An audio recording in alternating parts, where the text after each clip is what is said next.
News when you want it with Bloomberg News Now. I'm Nathan Hager. And I'm Karen Moskow.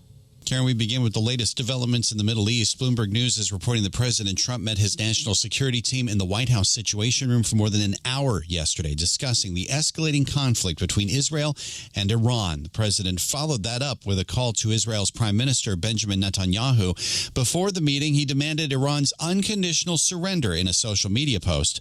Bloomberg's Jumana Bersetchi says the president also warned of a possible strike against Iran's supreme leader, Ayatollah Khamenei. It seems at this point that Trump's advisors are still divided on the move. Everyone has been trying to guess what the president's next move is going to be. But you can sort of piece together that he's turning more hawkish because of the post that he put out overnight, calling the Ayatollah an easy target, using the plural we, saying we know where the Ayatollah is hiding. We have complete domination of the skies and of Iranian air at this point in time. And so that suggests that he does view that the U.S. are somewhat involved already, but whether they want to take it to the next level, of course, is going to be the major decision. Bloomberg's Jumana Bersetchi says U.S. military assets have already started deploying in the region, including tanker aircraft. Meanwhile, Nathan, the New York Times is reporting U.S. commanders have put troops on high alert throughout the Middle East, while Iran prepares its missiles for possible retaliatory strikes on U.S. military interests. Bloomberg's Paul Wallace says although a strike on Iran is on the table, President Trump may also consider diplomatic options. One interesting meeting to watch is that Trump is going to meet the head of the Pakistani military today in Washington. A little unclear exactly what this is about, but Pakistan in some way or another is acting as a mediator for Iran, and it's possible that Trump has decided to hear out what Pakistan is saying and what it will tell the U.S. about Iran's intentions. Bloomberg's Paul Wallace reports the U.S. Embassy in Jerusalem has also been closed for the next 3 days. And in light of all these developments, Karen, Iran's supreme leader posted on social media his country will show no mercy toward Israel. And an Iranian foreign ministry spokesman says, quote, any American intervention would be a recipe for an all-out war in the region.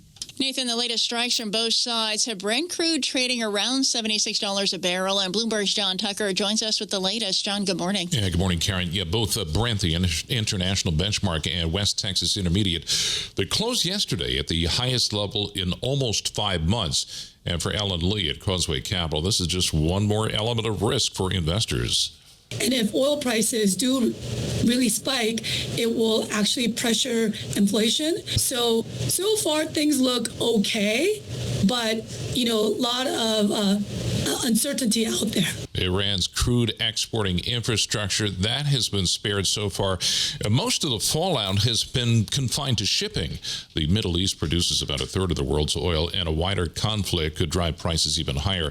Now, the biggest concern for the oil market centers on the Strait of Hormuz, although there are no signs that Tehran is seeking to disrupt shipping through that narrow waterway at the entrance to the Persian Gulf. About a fifth of the world's crude output passes through the strait, including from Saudi Arabia.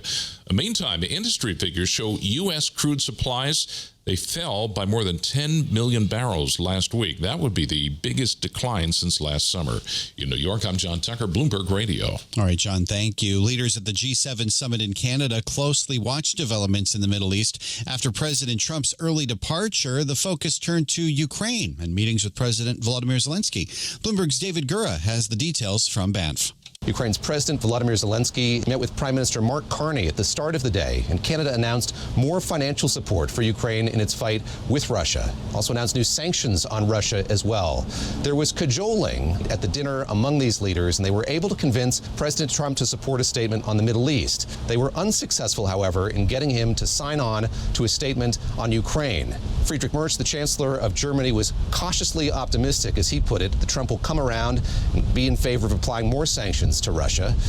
David Gura, Bloomberg News. That's news when you want it with Bloomberg News Now. I'm Karen Moskow. I'm Nathan Hager, and this is Bloomberg.